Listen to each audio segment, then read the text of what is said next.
पिताश्री के वक्ष पर ही पाँव रख दिया। ये कैसी भूल, कैसा अपराध हो गया हमसे। पिताश्री मां के क्रोध से आहत हो, ये तो हमारा आशय कदापि नहीं था। केवल पिताश्री ही मां के आवेश को शांत कर सकते हैं, इसीलिए हमने उनसे यहां आने का अनुरोध किया। किंतु ये तो उसके विपरीत ही हो गया है।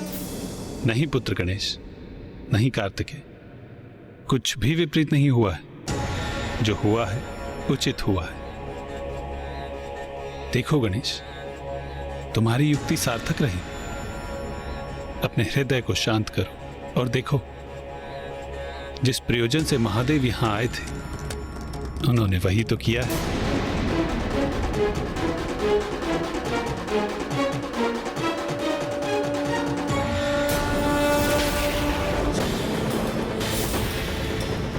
मुझे ऐसा क्यों आभास हो रहा, जैसे मुझसे कुछ अनुचित हो गया।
मेरे स्वामी, मेरे प्रभु यहाँ, और मैंने उन्हें अनदेखा कर दिया।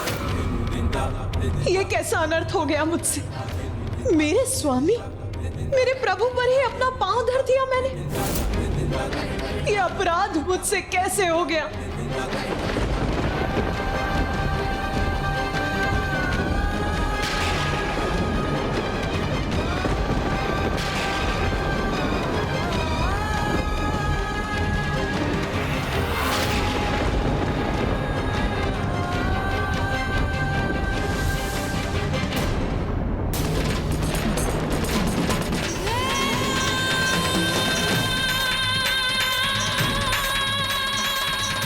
उमा, आपके मार्ग में स्थित होने के लिए मैं विवश था। आपको शांत करने के लिए मेरे पास कोई और उपाय नहीं था।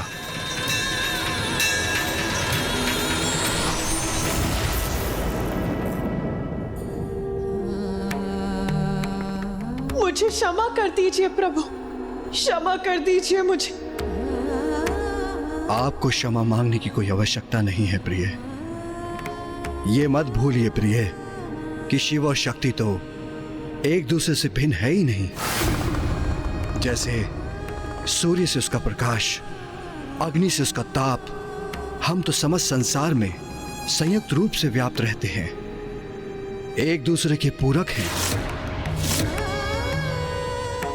जब आप उग्र होती हैं तो मैं आपको शांत करता हूं, और जब मैं उग्र होता हूं तो आप मुझे शांत करने का कर्तव्य निभाती हैं।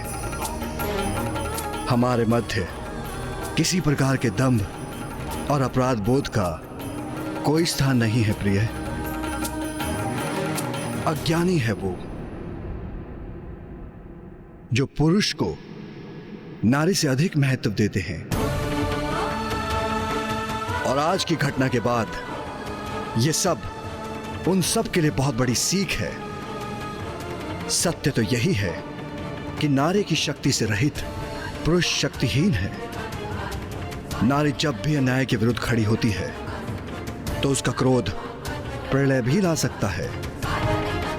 तब पुरुष को अपना अहम त्याग कर यदि आवश्यकता हो तो उनके समक्ष नतमस्तक होकर उनके क्रोध को शांत करना चाहिए।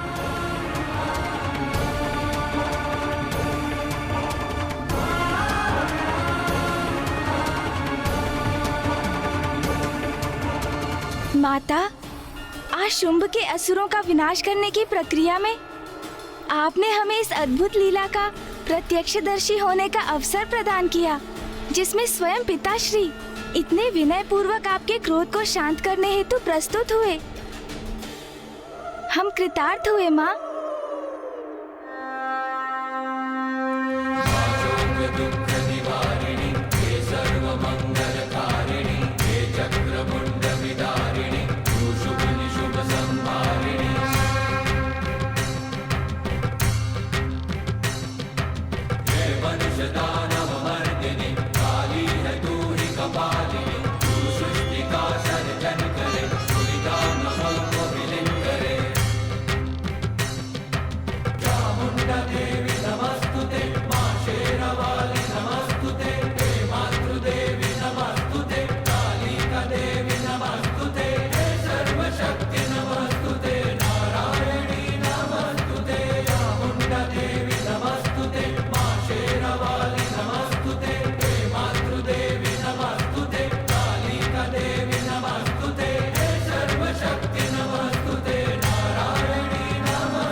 जय महाकाली। चामुंडा देवी नमस्तुते।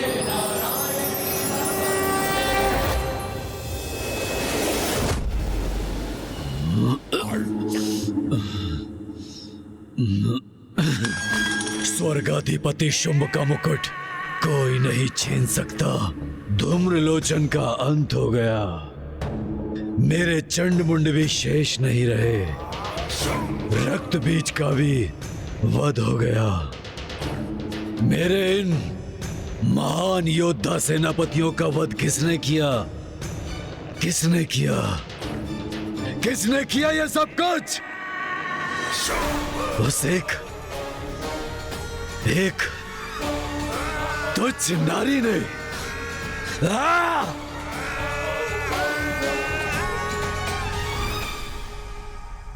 मदिरा ही मेरी एकमात्र संगिनी है।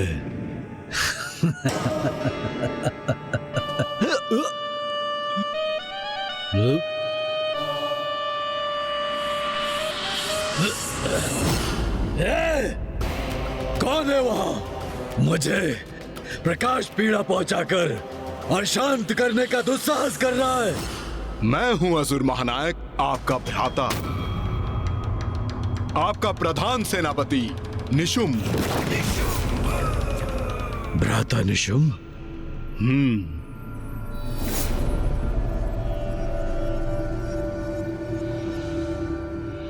और मैं अभी भी जीवित हूं भ्राता शुंभ। जीवित हो अभी भी, किंतु कितने समय तक जीवित रहोगे? कदाचित तुम्हें खो देने का दुख सहना ही होगा मुझे। भ्राता, कितने समय तक जीवित रहूंगा? ये कैसा प्रश्न है भ्राता शुंभ? और मुझे खोने से आपको दुख होगा? कब से इस नकारात्मकता के सागर में डूबने लगे? नकारात्मक सोच।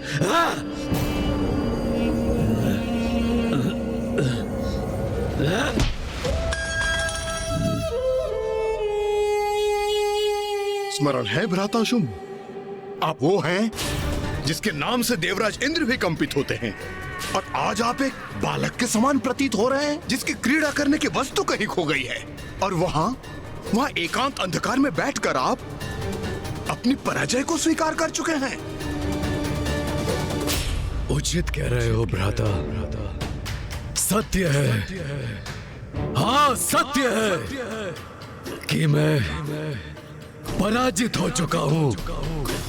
मुझे ज्ञात है भ्राता शुंभ कि इस समय आपके लिए क्या आवश्यक है।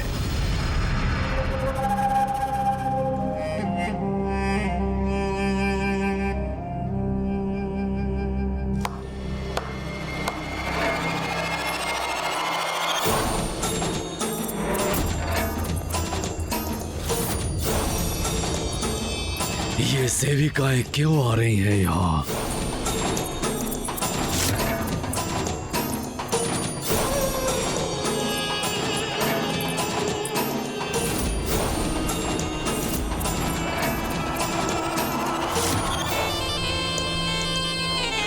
भ्राता शुंभ, आज की रात्रि आनंद उत्सव होगा यहाँ। भ्राता निशुंभ, मदिरापान तो मैं कर रहा हूं, किंतु ऐसा प्रतीत होता है कि इसका प्रभाव तुम पर है। कैसा आनंदोत्सव, किसका उत्सव, कैसा उत्सव? भ्राता शुंभ, हमारी भावी विजय का, उसका उत्सव होगा यहाँ। तो क्या हुआ यदि युद्ध में हमारे कुछ सेनापतियों का अंत हुआ? युद्ध में तो क्षति होती ही है, कुछ सैनिकों का भी अंत होता है। किंतु कल मैं स्वयं जाऊंगा देवी कौशिकी से युद्ध करने के लिए।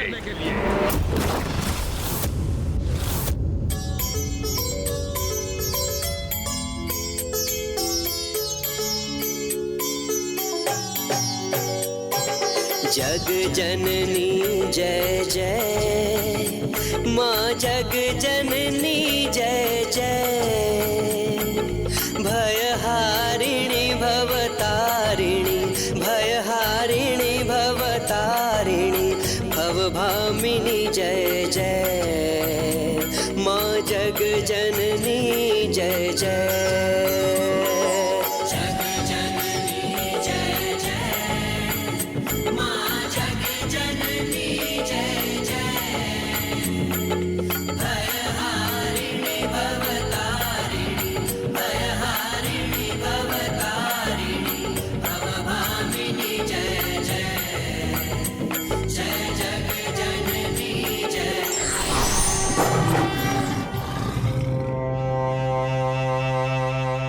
नहीं भ्राता निशुंभ, मैं तुम्हें स्वयं को संकट में डालने की अनुमति नहीं दूंगा।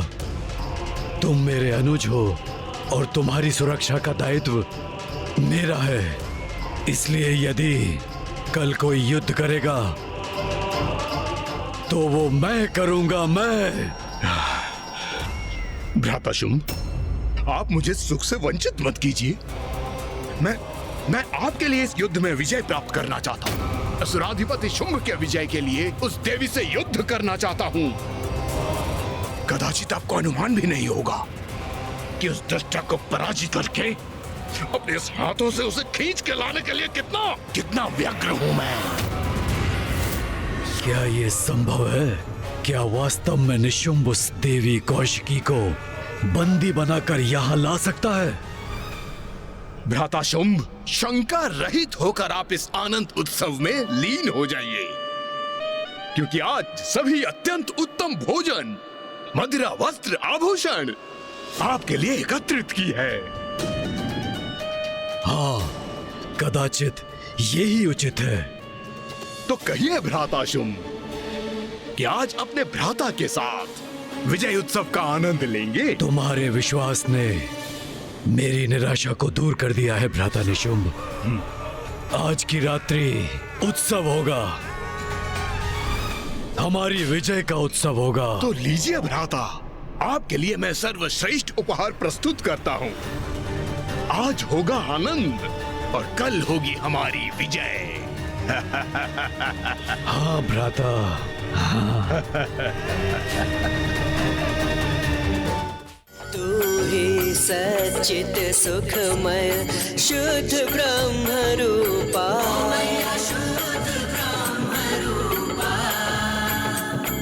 सत्य सनातन सुंदर, पर शिव सुर भोपा।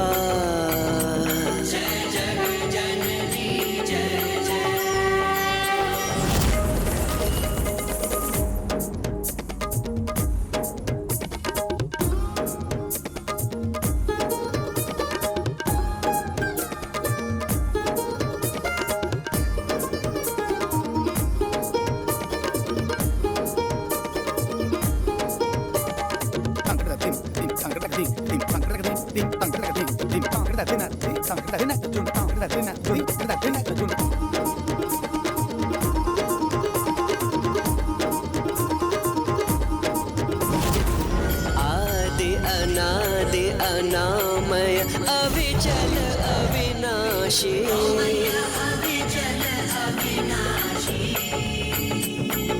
अमल अनंत अगोचर, अज आनंद राशि।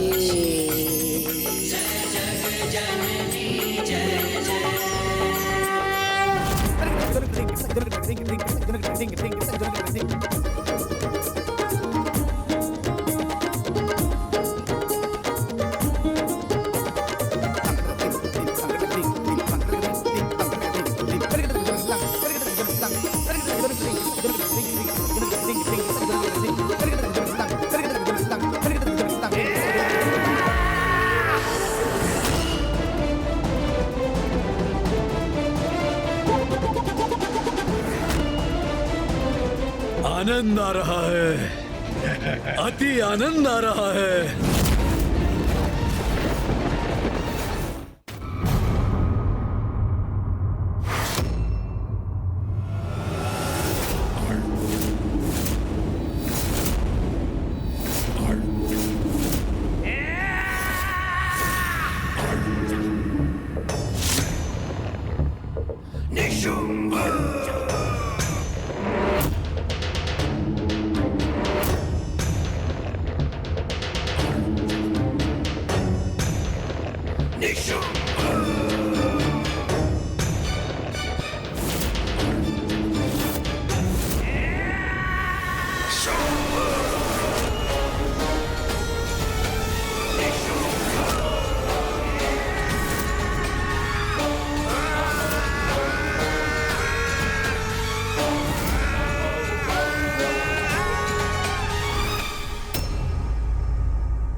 भ्राताशुम,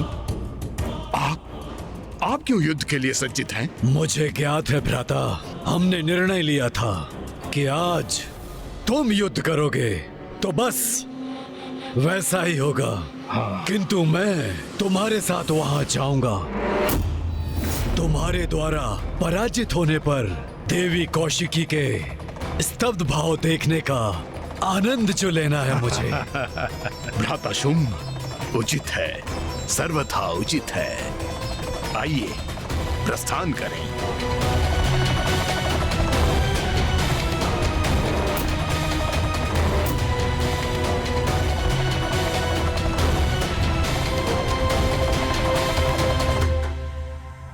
वो रहा, वही है विंध्याचल पर्वत। अच्छा, तो यही स्थान है। वहाँ छुपी बैठी है देवी कौशिकी। प्रतीक्षा करो देवी, हम शीघ्र ही तुम्हें बंदी बनाने आ रहे हैं।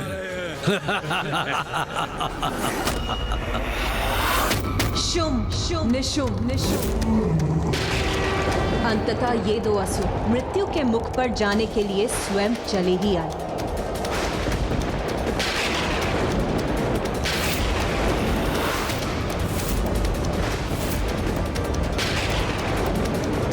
अभी तो आकाश पूर्ण रूप से निर्मल था, उजला था, फिर अचानक प्रकृति में इतना परिवर्तन कैसे आ गया? ये काले मेघ कैसे उत्पन्न हो गए?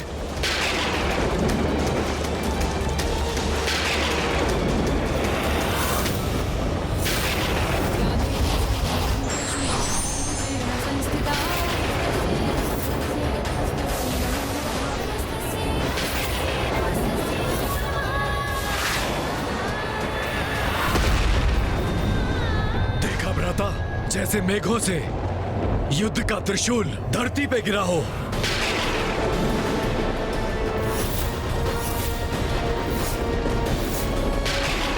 ये काले मेघ, ये भयंकर गर्जना, उसके साथ ये भीषण विद्युत प्रवाह, ये अचानक से कैसे उत्पन्न हो गए?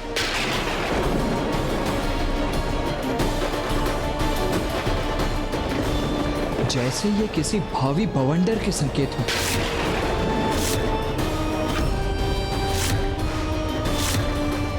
एक निर्णायक युद्ध के आरंभ होने का समय आ चुका है, किंतु वो युद्ध इस भयंकर बवंडर से सहस्त्रों गुना अधिक घातक और महाविनाशकारी होने वाला है।